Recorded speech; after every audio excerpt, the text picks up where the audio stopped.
While the young man was biking down the street, a pair of underwear unexpectedly fell from above, landing right on his head.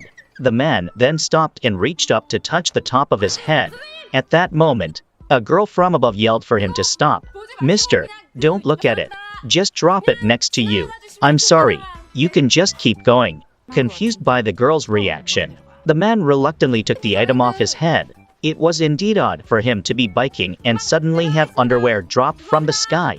The girl quickly ran downstairs. After seeing the young man's face, she realized that this lucky guy was actually her senior. He then returned the underwear to the girl. Noticing her sloppy dress, the man remarked, "You haven't changed," before biking away. The girl, Jinhee, lived with her mother, Yunmi, who was only 15 years older than her.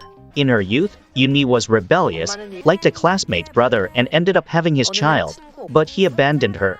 Left with no other choice, Yunmi had to raise Jinhee alone. Because of their small age difference, Yunmi was often mistaken for Jinhee's older sister. One day, while Yunmi was about to do laundry, Jinhee rushed to stop her, as the washing machine was loaded with both light and dark clothes mixed together. Yunmi didn't care, and thought it was fine to wash them together. Jinhee disagreed and tried to take them out to wash herself, which led to them arguing.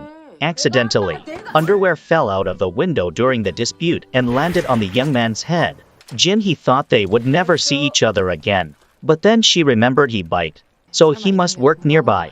Later, Jinhee was assigned to work at the local police station near her home. She wondered if they might become colleagues. To confirm if the young man worked at the nearby police station, Jinhee waited outside it early in the morning, hoping he did not work there. Jinhee was disappointed to later discover that they would indeed be colleagues. When Jinhee started her job, her seniors asked why she was there and she replied that it was to protect her family. Unexpectedly, this was met with laughter. Afterwards, the senior man took it upon himself to mentor Jinhee, believing she was too young and realizing the root of their misunderstanding. The next day, Jinhee arrived at the police station where the young man worked. After hearing that she was the new leader, the team members seemed indifferent. Luckily, a female officer spoke with her and helped her arrange her seating. This officer then introduced her to some of the team members. The team members looked at her strangely and did not respond to her greeting. Jinhee would soon discover that the people at this police station were not only unwilling to talk to her but also harbored deep-seated animosity. After showering and getting ready for work, Jinhee suddenly realized her underwear was missing.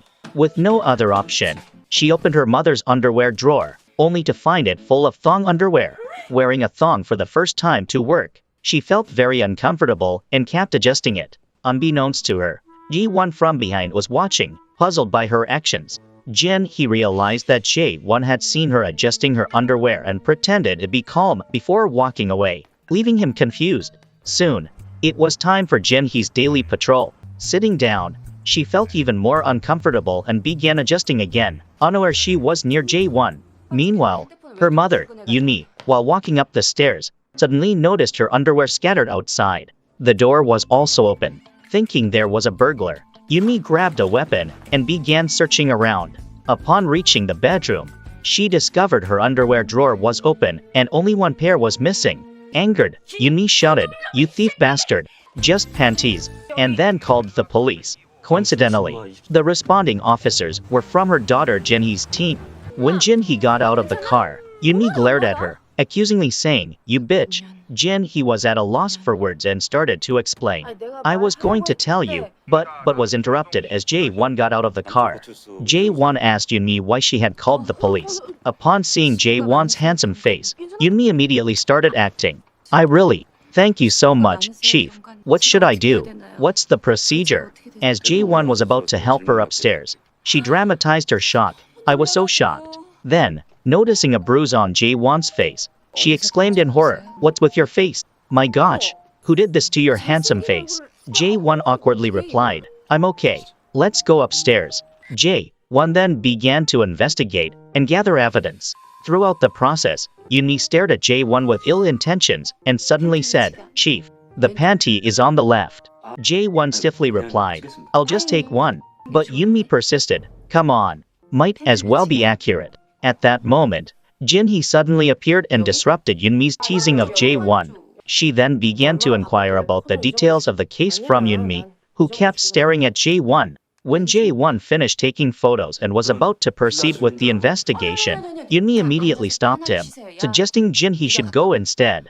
Consequently, Jin-hee began asking the neighbors if they had seen any suspicious individuals. The neighbors felt the panty thief was really perverted upon learning the nature of the crime. Later, Jin-hee visited a young man's house, but while taking investigation notes, she accidentally dropped her pen. The young man kindly bent down to pick it up, and to her surprise, Jin-hee spotted her mother's thong underwear on him. Recognizing it instantly, she grabbed the underwear while restraining him and yelled for her mother. Yunmi and Jae-won, hearing the shout, rushed down.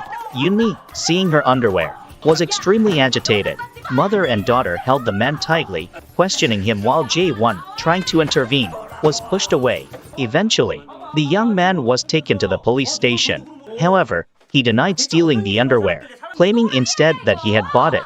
The next day, Jae-won was taking statements from the man, who suddenly overheard that the underwear belonged to Yunmi. He abruptly stood up, hastily declaring he thought it was Jin-hee's underwear, then looked at the underwear he was wearing with a look of disgust. Upon hearing this, Yunmi became furious and charged forward to hit him. Fortunately, the police intervened in time. That evening, Yunmi happily drank with Jin-hee, celebrating catching the perverted thief, even speculating that he would end up in jail. However, the next day, she was shocked to see him at her doorstep. Yunmi looked at him with disdain, stating she would never reconcile with him and he should await legal action. Then she turned and walked away. Unexpectedly, he called out to her, stating it was his first offense, so he was only warned. This infuriated Yunmi, who then went to find Jin-hee to understand the relevant legal regulations. Yunmi planned to punish him her way. Thus, a few days later, he was surprised to receive many unpaid bills. Upon checking the contents inside the packages, he went downstairs to confront Yunmi, convinced the underwear purchases were hers. However, she denied it. Angered, he wanted to kick the door, but her acting skills were quite good. "How dare you touch me?" she recorded while speaking. She then threatened him. "I'll report you for breaking and entering, threatening, and sexual harassment. You know what aggravating circumstances are, right? Hey, talk further away. How dare a disgusting pervert try to talk to an innocent citizen?" He was completely overwhelmed by Yunmi's actions. Holding up the underwear, he exclaimed that Yunmi was no less perverted than him. This scene was accidentally witnessed by a passing neighbor. With no other choice, he took his belongings and went back home. But this was just the beginning. Soon after, another neighbor came to him, complaining that his trash was piling up on the stairs and causing a disturbance. He distressfully stated that the items were not his. But seeing that the neighbor was still unforgiving, he had no choice but to move the boxes inside. During the move, a box accidentally spilled open, revealing it was full of underwear. The neighbor, horrified, reacted vehemently, "My gosh, are they all panties? Ego. Disgusting. So disgusting. Put them away quickly. He really is a pervert. Gosh," the man feebly responded. "They aren't mine.